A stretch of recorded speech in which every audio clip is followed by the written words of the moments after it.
तो देखना बच्चों, आज का जो टॉपिक है हमारा वो problems related to Lorentz transformation. Lorentz transformation से रिलेटेड कुछ प्रॉब्लम्स है, तो वो हम लोग देखेंगे। ओके, तो इसी क्वेश्चन के फॉर्मेट में भी बना सकते हैं। तो मैंने बनाया question first, a light source emitted a pulse of light. कोई लाइट सोर्स है जो क्या करता है, लाइट के पल्स क्या करता है, इमिट करता है in frame of reference S dash. S dash frame में कोई लाइट सोर्स है, वो लाइट के पल्स इमिट करते हैं। इज एट डिस्टेंस, कितने डिस्टेंस पर, यक्स डैश डिस्टेंस पर, at time t dash distance पर। जो डिस्टेंस है यक्स डैश है, टाइम कितना है, टी डैश टाइम पर क्या करता है, वो इमिट करता है टी डैश टाइम तक। तो ये सेटिस्फाई करता है x dash square will be equal to c square t dash square, ठीक है ना। Then using Lorentz transformation prove that in frame of reference is x square will be equal to c square t square. यानी हमारे पास दो fame of reference है, ठीक है ना। हमारे पास दो फेम ऑफ रेफरेंस है। ये हमारे पास क्या है, ये यस डैश है, ये वाई डैश, जेड डैश और कितना है, एक्स डैश था। तो कह रहा है कि एक सोर्स है कोई, ठीक है ना। ये यक्स, यहां से यक्स डिस्टेंस पर, ये यक्स डिस्टेंस पर कोई सोर्स है। ये कितना, टी टाइम पर, टी डैश टाइम पर ये क्या करता है, लाइट के वेव क्या करता है, अब लाइट पल्स को क्या करता है, ये इमिट करता है।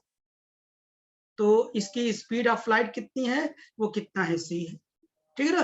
तो ये कह रहा है कि ये इस कंडीशन को क्या करता है, होल्ड करता है। जब ये होल्ड करता है तो लॉरेंस ट्रांसफॉर्मेशन का यूज करके हमें यस फेम ऑफ रेफरेंस में, यानी यस है, वाई है, जेड है, यक्स है, तो यहाँ पे क्या कहते हैं, टी डैश टी टाइम पर यक्स डिस्टेंस पर वो इमिट करेगा सी स्पीड ऑफ लाइट से। तो यहाँ पर क्या करेगा, इस चीज को क्या करेगा, सेटिस्फाई करेगा। तो आइए यही चीज हम लोग क्या करते हैं, प्रूव करते हैं। तो ध्यान से सुनना आप लोग, देखना। तो प्रूफ में हम लोग देखते हैं, given in the frame of reference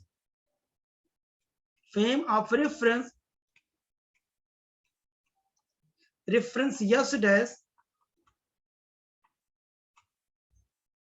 the equation of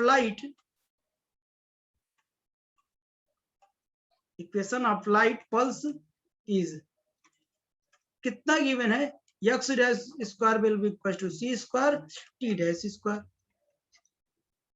तो अब देखिए हम क्या करते हैं, हम लॉरेंस ट्रांसफॉर्मेशन यूज करते हैं।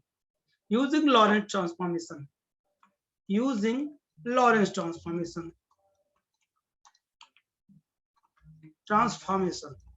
वो दिख रहा है, किसका किसका लिखेगा।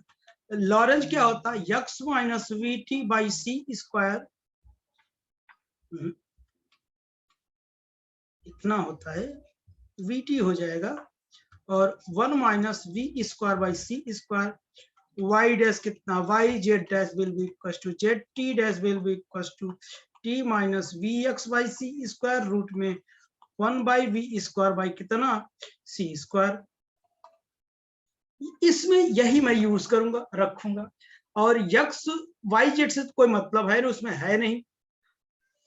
और सी सभी फ्रेम ऑफ रेफरेंस में सेम रहता है, यूजिंग वन।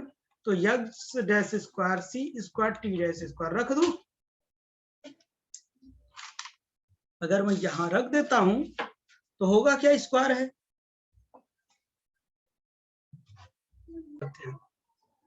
यहां पुट कर दूं ये वैल्यू, तो यही पुट करना है हमें। तो यक्स डैश की वैल्यू कितनी थी बोलो, तो x minus v t root में 1 minus v square by c square का होल स्क्वायर था, हम right, will be equal to c square इधर था, और टी की वैल्यू कितनी थी, t minus v x by c square root में 1 minus v square by c square का होल स्क्वायर हटा दूं, x माइनस वी टी का स्क्वायर हो जाएगा और नीचे रूट है, रूट स्क्वायर हट जाएगा तो 1 minus v square by c square हो जाएगा। इधर भी हो जाएगा t minus v x by c square का होल स्क्वायर नीचे हट जाएगा। ठीक, तो ये दोनों तरफ कट जाएंगे। ओके बच्चों, x माइनस वी टी का square will be equal to c square t minus v x by c square का कितना होल स्क्वायर। M right? यहां तक की बात समझ में आई। अब चलिए मैं इसे खोलता हूं, ठीक है ना। तो देखना कितना हो जाएगा बच्चों, x square plus v square t square minus 2 v x t हो जाएगा will be equal to c square है, इसे खोल दो, t square plus v square x square by c power 4 देखते रहना minus 2 v x t by c square. सही है ना इतना? तो चलिए अब देखना x square plus v square t square minus 2 v x t will be equal to c square t square plus कितना हो जाएगा, ये सी से ये सी स्क्वायर कट जाएगा तो कितना बचेगा, v square s square by c square हो जाएगा माइनस कितना हो जाएगा, इसका मल्टीप्लाई करो तो इससे कट जाएगा, बचेगा कितना 2वी एक्स टी हो जाएगा। दोनों तरफ सेम टर्म है तो ये कट जाएगा, ठीक है ना। अच्छा अब देखना x square plus v square t square will be equal to c square t square plus v square x square by c square. ठीक, तो अब देख रहे हैं हम लोग क्या करते हैं,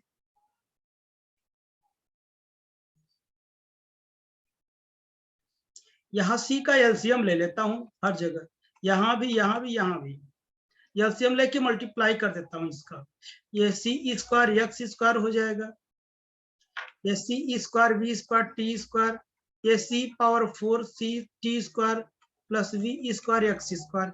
यहां तक की भी बात समझ में आई होगी। अब देखो सी स्क्वायर वी स्क्वायर किया प्लस मैंने इसको ऐसे लिख दिया c square v square t square, ये लिख दिया, सबको इधर उठा ला minus c power 4 t square minus v square x square will be equal to 0।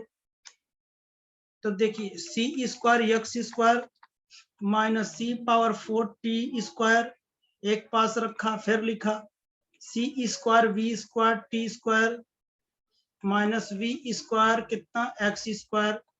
आप देख रहे होंगे समझ में आ रहा होगा, सी स्क्वायर मैंने कॉमन ले लिया, x square minus c square t square minus v square common ले लिया तो कितना हो जाएगा x square minus c square t square बराबर 0। ठीक, अच्छा अब इन दोनों में कॉमन क्या है आगे देखना, x square minus c square t square common ले लिया तो क्या बचा सी स्क्वायर माइनस वी स्क्वायर बचा विल बी इक्वल टू 0। ठीक, इतना बचा बराबर 0। अब क्या करता हूं,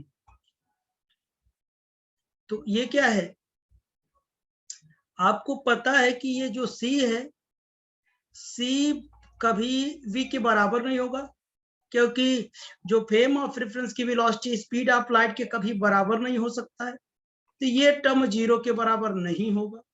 तो बराबर तो इसे होना पड़ेगा फिर, क्योंकि 0 आ रहा है तो बराबर होगा तभी तो 0 आएगा। तो x square minus c square t square बराबर 0 और x will be equal to c square t square.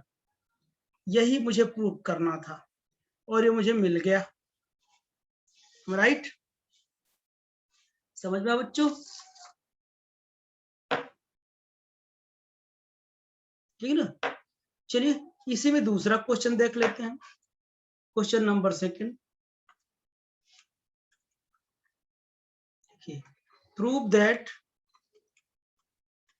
prove that under Lorentz transformation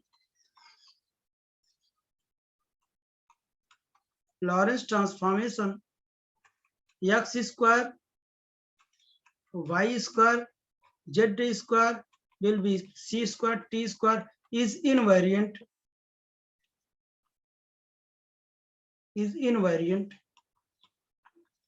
ये क्या रहेगा? अंडर द गैलीलियन ट्रांसफॉर्मेशन बच्चों ये क्या रहेगा? इनवेरिएंट रहेगा। इनवेरिएंट मतलब सेम रहेगा सभी फ्रेम ऑफ रेफरेंस में। तो चलिए इसे हम लोग प्रूव कर लेते हैं जल्दी से। तो आप देखना इसे, let us consider two frame of reference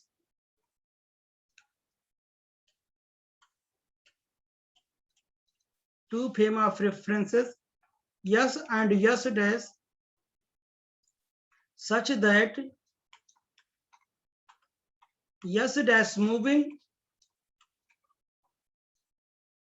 with constant velocity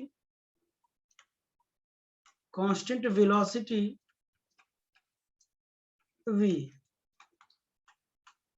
relative to s in positive x direction,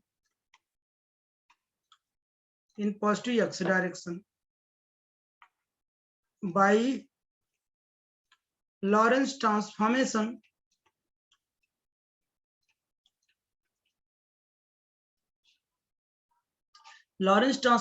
क्या होता है?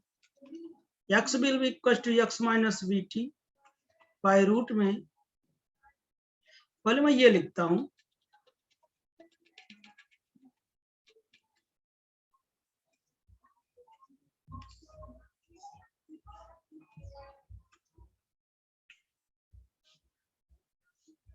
in frame of reference s dash, तो जो ये इक्वेशन होगी y dash square x dash square plus y dash square plus z dash square will be equal to c square t dash square, equation number first. अब मैं क्या करूं, ये जितना ये है अगर ये दूसरे फेम या फेम में आ जाए तो ये इनवेरिएंट होगा, तो हम लॉरेंस ट्रांसफॉर्मेशन यूज करते हैं। By using Lorentz transformation, Lorentz transformation क्या होता है? x dash will be equal to x minus v t root में 1 minus v square by c square, y dash will be equal to y, z dash will be equal to j, t dash will be equal to t minus vx by c square, root में 1 minus v square by c square. ये जो चारों equation से ये क्या है? LT है, Lorentz transformation. Okay, अब इन्हीं का यूज करते हैं और सारी वैल्यूज पुट कर देते हैं इस इक्वेशन फर्स्ट में। using equation first, x dash square y dash square z dash square ct dash square, ये कितना है? x minus v t by root में 1 minus v square by c square का whole square plus y square, y dash इतना आएगा, z dash की value कितनी? z square है, c है, लेकिन ये क्या है? t minus v x by c by root में 1 minus v square by c square का होल स्क्वायर। तो जब स्क्वायर हटाऊंगा ये होल स्क्वायर हो जाएगा, लेकिन इधर क्या हो जाएगा? V square by c square, y square, z square, ये कितना है? सी स्क्वायर है यहाँ पर, सी स्क्वायर और t minus v x by c square का होल स्क्वायर, यहाँ भी 1 minus v square by c square होगा। हम इतना लिख सकते हैं। ठीक बच्चों, अब मैं क्या करता हूं, इस टर्म को यहीं रखता हूं, इसको इधर उठा लाता हूं मैं। ठीक, तो देखो नेक्स्ट पेज में हम लिखते हैं, तो y square plus z square will be equal to बेटा हो जाएगा c square t minus v x by c square का whole square by 1 minus v square by c square minus x minus v t का square divide by 1 minus v square by कितना c square. Right बच्चों। अब देखना Y square z square दोनों का LCM I think same है। जब LCM same है तो बस इसे सॉल्व कर लेता हूँ। ये मैं ये होल स्क्वायर खोलता भी हूँ और सी का मल्टीप्लाई भी करता हूँ सी स्क्वायर का। तो देखना c square t square plus ये पावर 4 था तो स्क्वायर ही रहेगा,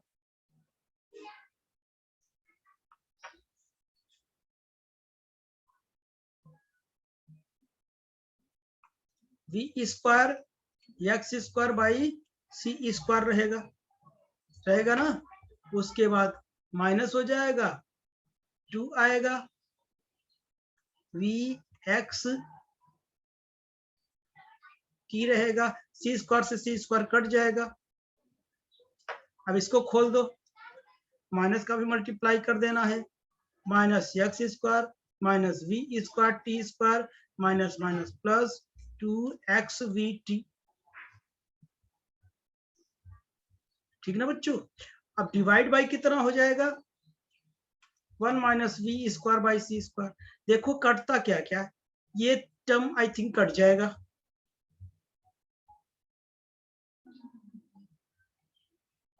कट जाएगा ना।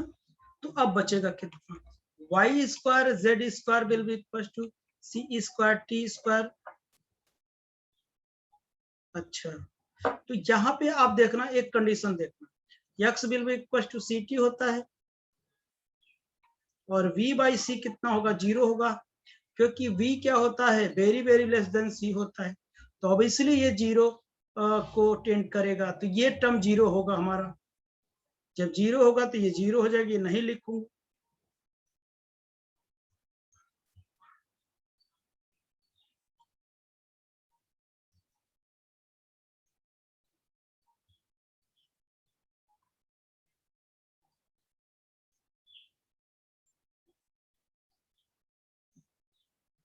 ठीक बच्चों। जब मैं एक काम करता हूँ इसे काटता नहीं, ठीक है ना, नहीं दिक्कत हो जाएगी। इसे मैं कट नहीं करता हूँ, इसमें एक जुगाड़ करता हूँ इसमें। तो ये देखो v square x square by c square है, मुझे इस टर्म में करना है। तो देखो ये इतना है ना, तो t बराबर कितना हो जाएगा एक्स बाई सी हो जाएगा क्या। तो हम ई स्क्वायर टी स्क्वायर लिख सकते हैं क्या इसको। देखो यहाँ पर क्या हो जाएगा टी हो जाएगा स्क्वायर हो जाएगा।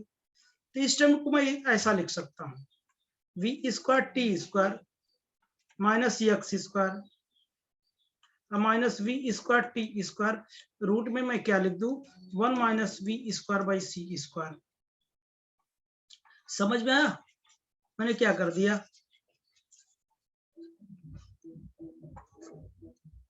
ठीक है ना।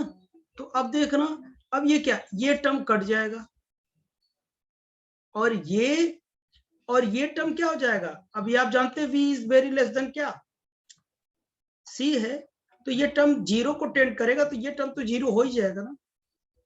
तो जब 0 हो जाएगा तो y square plus z square will be equal to कितना c square t square minus x square इतना बचा। अब एक्स स्क्वायर को उधर ले चलता हूँ, x square plus y square plus z square will be equal to c square t square. यही तो मुझे प्रूव करना था, यानी ये क्या है this is invariant under the Lorentz transformation. Galilean transformation में, लॉरेंस ट्रांसफॉर्मेशन में ये क्या रहेगा इनवेरिएंट, मतलब सेम रहेगा सभी के रेफरेंस में। ओके बच्चों, तो आई थिंक कि ये सब टॉपिक्स आपको समझ में आया होगा। हम नेक्स्ट लेक्चर में हम लोग पढ़ेंगे length contraction and time deletion. ठीक है ना, बहुत इंपॉर्टेंट टॉपिक होगा, एग्जाम में हर बार आते हैं। ठीक है ना बच्चों, ठीक।